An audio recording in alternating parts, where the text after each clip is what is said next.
Suncoast View. It's all holiday hustle and bustle here. I'm Stephanie Roberts. On Suncoast View, our movie guy Matt is back with info about the big new releases in theaters. We hear a lot about that Elf on the Shelf. A couple of kids stopped by to tell us what their naughty elf has been up to, plus how to handle holiday weekend stress, and the Carmel Kitchen and Wine Bar is in our kitchen. Tomorrow at 4 on Suncoast View. They're coming from Tampa, Fort Myers, even Orlando. They're coming from everywhere for the Sarasota Ford Promise. We promise we're more than a dealership. We're a destination with a movie theater, massage room, aquarium, cafe, and more. We promise to give you top dollar for your trade, even if you don't buy from us. And if you do, we promise you the best deal. Bring us any competitor's ad and we'll beat it by at least $1,000. That's why they're coming from everywhere to Sarasota Ford, where 41 meets 301. SarasotaFord.com.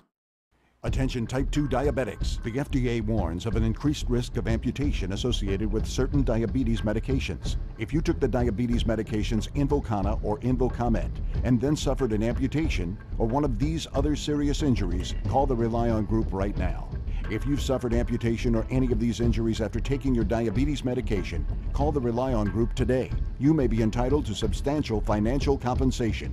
The FDA has recently warned about an increased risk of leg and foot amputations associated with the use of certain diabetic medications such as Invokana and Invokamet.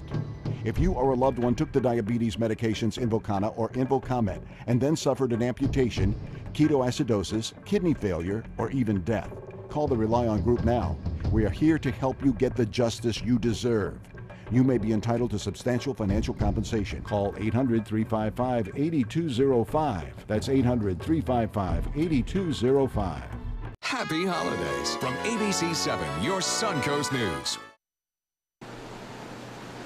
Time is running down for the National Flood Insurance Program, how changes could affect those living in high-risk flood zones. Plus, why a former Punta Gorda police officer charged with manslaughter says he will not get a fair trial. And a new addition is coming to the University Town Center, how it could affect business in that area. Your Suncoast News starts now. Live from our studios on Florida's Suncoast, this is ABC 7 News at 6. Your Suncoast News. We're here for you. Hello and welcome. I'm Scott Dennis. Thanks so much for joining us tonight. Jacqueline has the night off. Topping our news this evening, the fate of the National Flood Insurance Program still unknown at this hour. The program aims to reduce the impact of flooding by providing affordable insurance to property owners, including many people here on the Suncoast. But in less than 12 hours, the program is set to expire. ABC 7's Bobeth Yates is here with more. Bobeth? Well, as we speak, lawmakers are debating the fate of the flood insurance program. And if something doesn't happen soon, the National Flood Insurance Program will be no more. So you can't just go to another insurance company and say, can you give me flood insurance? We're all waiting for Congress to pass this bill. Sarasota realtor Chris Thompson is talking about the National Flood Insurance Program. At midnight, December 22nd, the program that currently subsidizes the country's flood insurance policies is set to expire, a change that many say could have devastating impacts on the real estate industry. If you have a mortgage on your property, the bank requires, because of FEMA's flood maps, they require you to have flood insurance, and you can't actually bind flood insurance on your policy. Thompson says not being able to bind flood insurance will put a stop to many current property sales. If that house that you're planning to buy or sell is in a flood area and it's set to close in the coming weeks, there is a possibility it might not close. The issue at hand is funding, as insurance agent Florence Conlon says the recent rash of catastrophic disasters has left the program bankrupt. The problems really began a number of years ago, really with Hurricane Andrew, up until current and recent events such as Hurricane Harvey.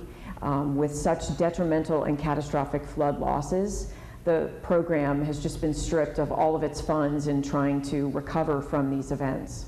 But Conlon says Congress is currently looking into a massive overhaul to correct the problem. Anywhere from increasing rates in higher flood-prone areas to various mitigation features for developing in waterfront areas.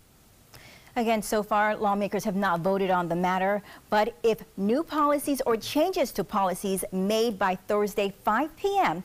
were sent in again by 5 p.m., they will be honored. Anything made after that will have to wait on Congress to act.